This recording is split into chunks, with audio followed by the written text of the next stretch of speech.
Good morning, Dave, Rolling Springs Ranch.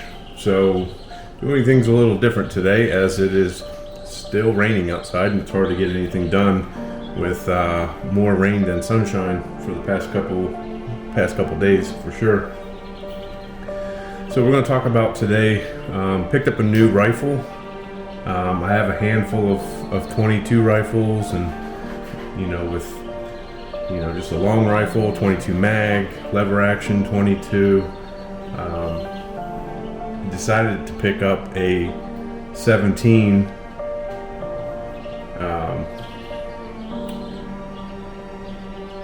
HMR made by Bergara. I believe that's how you say it. Here it's sitting in the stand. I have it sitting in a Birchwood Casey rifle stand just so it makes it easier to mount the scope on there. So kind of slowly building this gun. I'm not ready to take it to the range and zero it in quite yet. We still have some plans for this one, but I do want to talk about the accuracy of the 17. My buddy has one, and we've been using it down there at the range here on the property. And as far as accuracy, precision, you name it, it is pretty much spot on. So that's what gave me the idea, since we have varmints that we need to get under control around here. I decided to look into the 17 as well, since I already have a handful of 22s. So the 17 is a little bit smaller, but packs a stronger punch. The other reason I went with this, I kind of weighed my options, but I have no threaded barrels on any of my guns.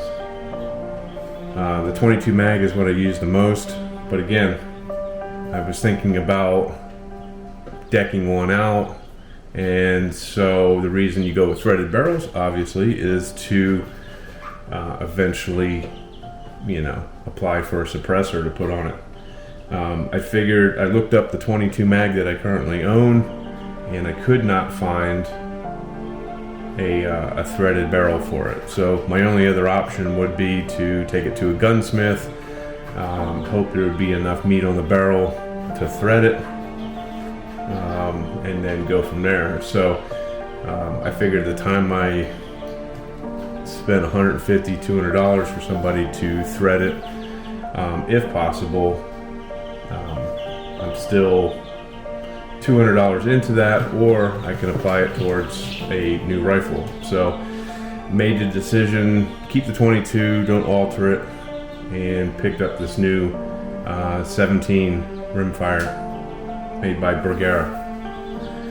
Comes with two magazines, poly. They're poly. One's a 5-round and one is a 10-round.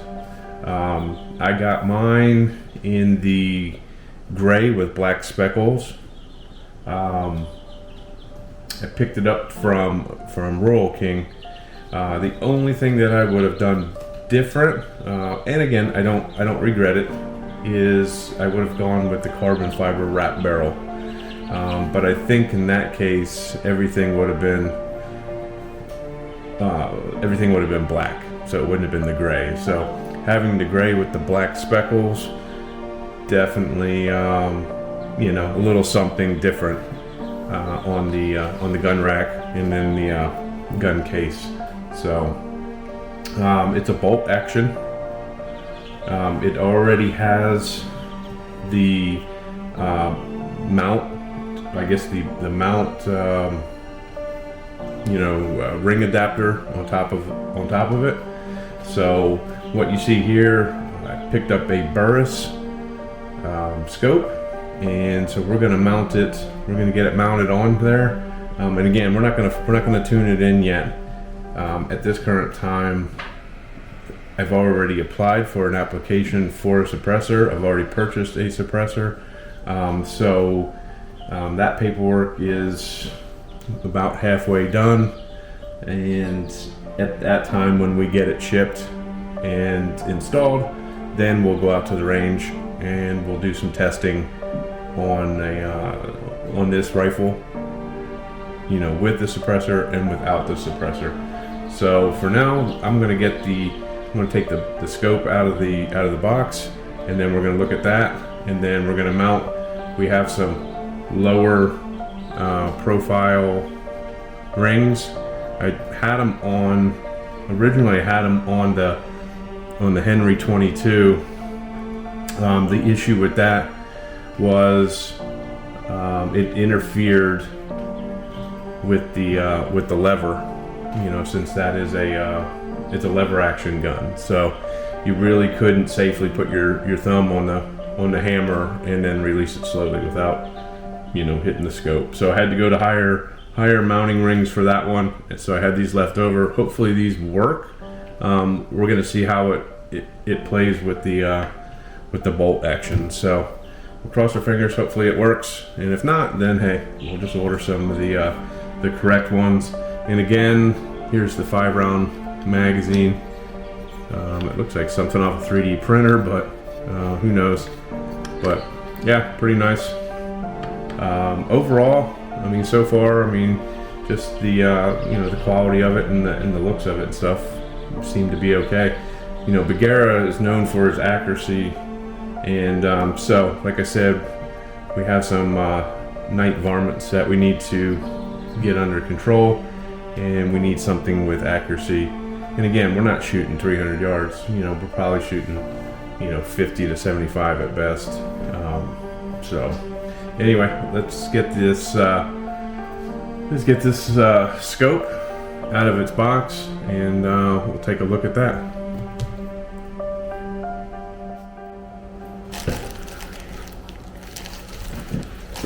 All right.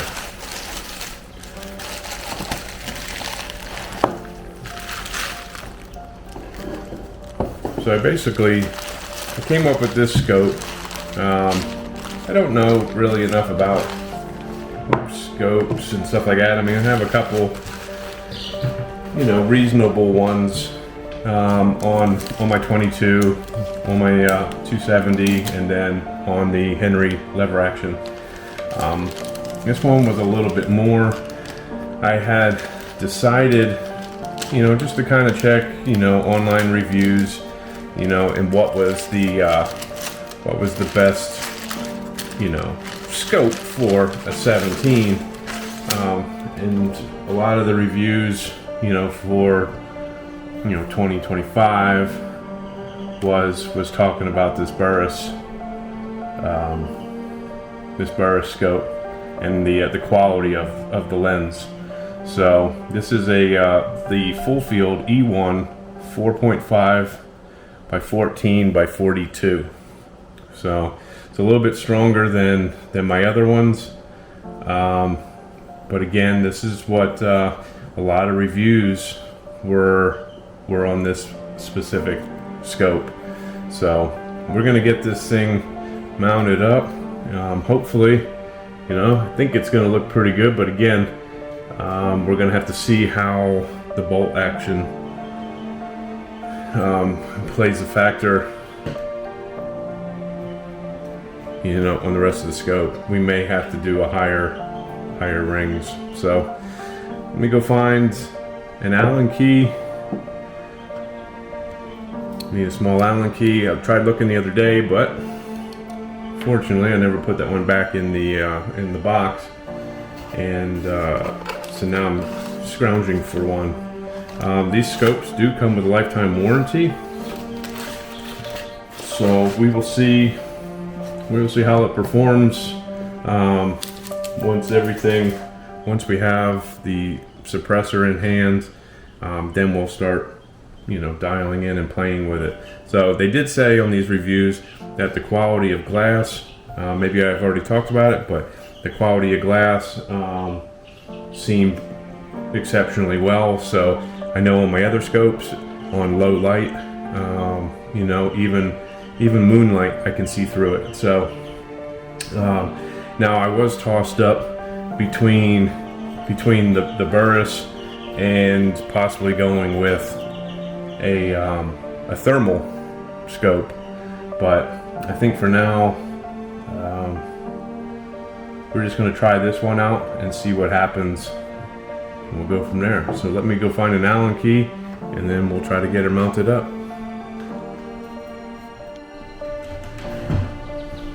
All right, found the Allen key that we needed. Let's just get these guys opened up.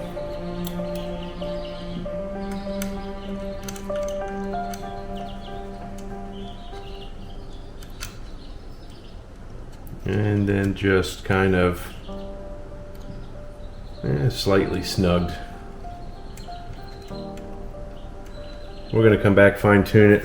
So we're just going to get the scopes hitting in there, and then we'll figure out if we got to move these depending on, you know, the scope, and then try to stay away from the bolt action.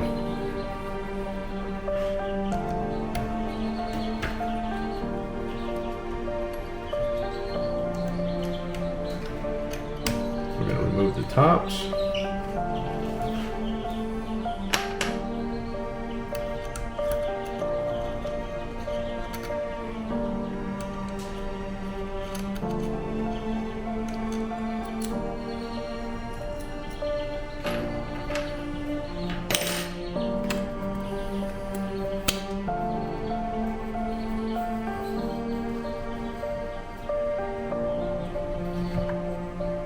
And just kind of what I thought.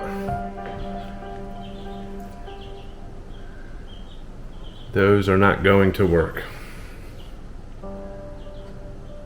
Problem is the front of this is actually resting on the barrel. So therefore,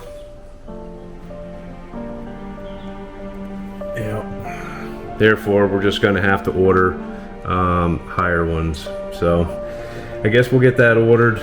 But just to give you an idea of what it's going to look like,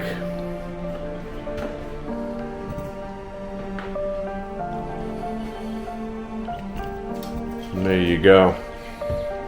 And again, we have the threaded barrel, 1/2 inch by 28 threads.